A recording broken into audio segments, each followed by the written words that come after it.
Hello friends, welcome to your channel. അപ്പം ഞാൻ ഇന്ന് തയ്യാറാക്കാൻ പോകുന്നത് അടിപൊളിയായിട്ടുള്ളൊരു പുഡിങ്ങാണ്. അപ്പം ആ പുഡിങ് എങ്ങനെ തയ്യാറാക്കുമെന്ന് നമുക്ക് നോക്കാം. അപ്പോൾ എൻ്റെ ചാനൽ ആദ്യമായിട്ട് കാണുന്നവരൊന്ന് സബ്സ്ക്രൈബ് ചെയ്ത് സപ്പോർട്ട് ചെയ്യണം. അപ്പം നമുക്ക് വീഡിയോയിലേക്ക് പോവാം.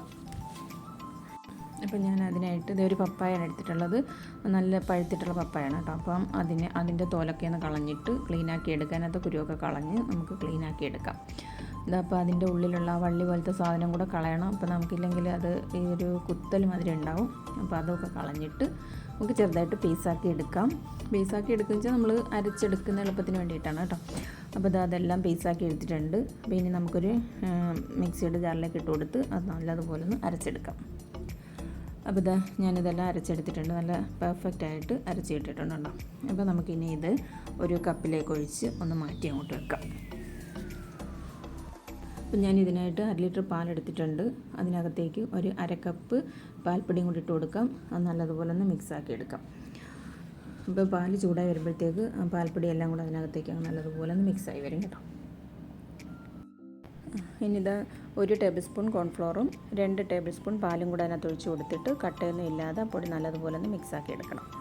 അപ്പോൾ കട്ടയൊന്നും ഇല്ല, നല്ലതുപോലെ മിക്സാക്കി കിട്ടിയിട്ടുണ്ട്. ഇനി നമുക്ക് ഇത് നമ്മുടെ പാലിലേക്ക് ഒഴിച്ചു കൊടുക്കാം.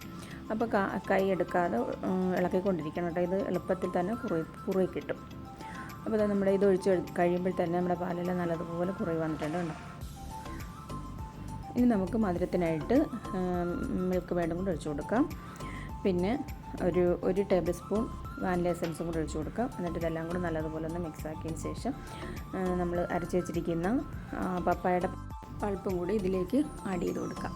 എന്നിട്ട് നല്ലതുപോലെ മിക്സാക്കി എടുക്കണം. അപ്പോൾ ഇപ്പോൾ ഇതെല്ലാം നല്ലതുപോലെ മിക്സായി നല്ല കളറൊക്കെ ആയിട്ടുണ്ട് കേട്ടോ. ഇനി നമുക്ക് ഇതിനകത്തേക്ക് ഞാൻ കുറച്ച് കാഷ്നട്ടും പീനട്ടും കൂടെ പൊടിച്ചെടുത്തിട്ടുണ്ട്. അതും കൂടെ ഇതിനകത്തേക്ക് നമുക്ക് ഇട്ട് കൊടുക്കാം. എന്നിട്ട് ഇതെല്ലാം കൂടി നല്ലതുപോലെ അങ്ങോട്ടൊന്ന് മിക്സ് ചെയ്ത് കൊടുക്കാം. ഇനി നമുക്ക് ഇതിനകത്തേക്ക് ഒരു നുള്ളു ഉപ്പും കൂടി ഇട്ട് കൊടുക്കാം. അപ്പോൾ നമ്മുടെ മധുരം ബാലൻസ് ചെയ്യാൻ വേണ്ടിയിട്ടാണ് ഒരു നുള്ളു ഉപ്പ് ഇട്ട് കൊടുക്കുക. എന്നിട്ട് അതെല്ലാം കൂടെ ഒന്നും കൂടെ ഒന്ന് മിക്സാക്കി എടുക്കാം. ഇപ്പോൾ തന്നെ നമ്മുടെ ആ മിക്സ്ചർ കുറച്ച് ലൂസായിട്ടുണ്ട്. അതായത് നമ്മൾ ആ പൾപ്പെല്ലാം ഒഴിച്ചപ്പോഴത്തേക്ക് ആ പപ്പായയുടെ വെള്ളമെല്ലാം ഇറങ്ങിയിട്ടുള്ളതാണ് കേട്ടോ. അത് കുറച്ചും കൂടെ ഒന്ന് വറ്റിച്ചെടുക്കുമ്പോഴത്തേക്കും റെഡി ആയിക്കോളും. ഇനി 1 ടേബിൾ സ്പൂൺ നെയ്യും കൂടെ ഒഴിച്ച് കൊടുക്കാം.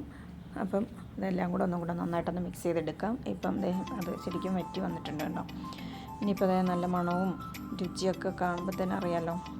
ഉണ്ട്, നല്ലതുപോലെ വറ്റിയിട്ടുണ്ട്. അപ്പോൾ നമ്മുടെ പുഡിങ് റെഡി ആയിട്ടുണ്ട്. ഇനി നമുക്കിതൊരു പാത്രത്തിലേക്ക് മാറ്റി കൊടുക്കാം.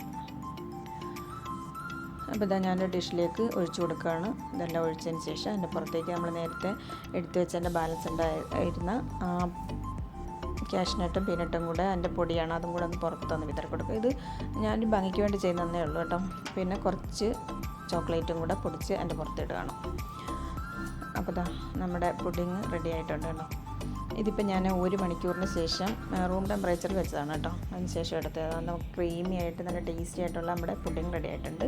ഇനി നമുക്കിത് ഫ്രിഡ്ജിലൊക്കെ വെച്ചിട്ട് തണുപ്പിച്ച് കഴിക്കുമ്പം കൂടുതൽ ടേസ്റ്റി ആയിരിക്കും. അപ്പോൾ എൻ്റെ വീഡിയോ ഇഷ്ടപ്പെട്ടാൽ ലൈക്ക് ചെയ്യാനും ഷെയർ ചെയ്യാനും മറക്കരുത്. അതുപോലെ ഒന്ന് സബ്സ്ക്രൈബ് ചെയ്ത് സപ്പോർട്ട് ചെയ്യണം. അപ്പോൾ എല്ലാവർക്കും താങ്ക് യു.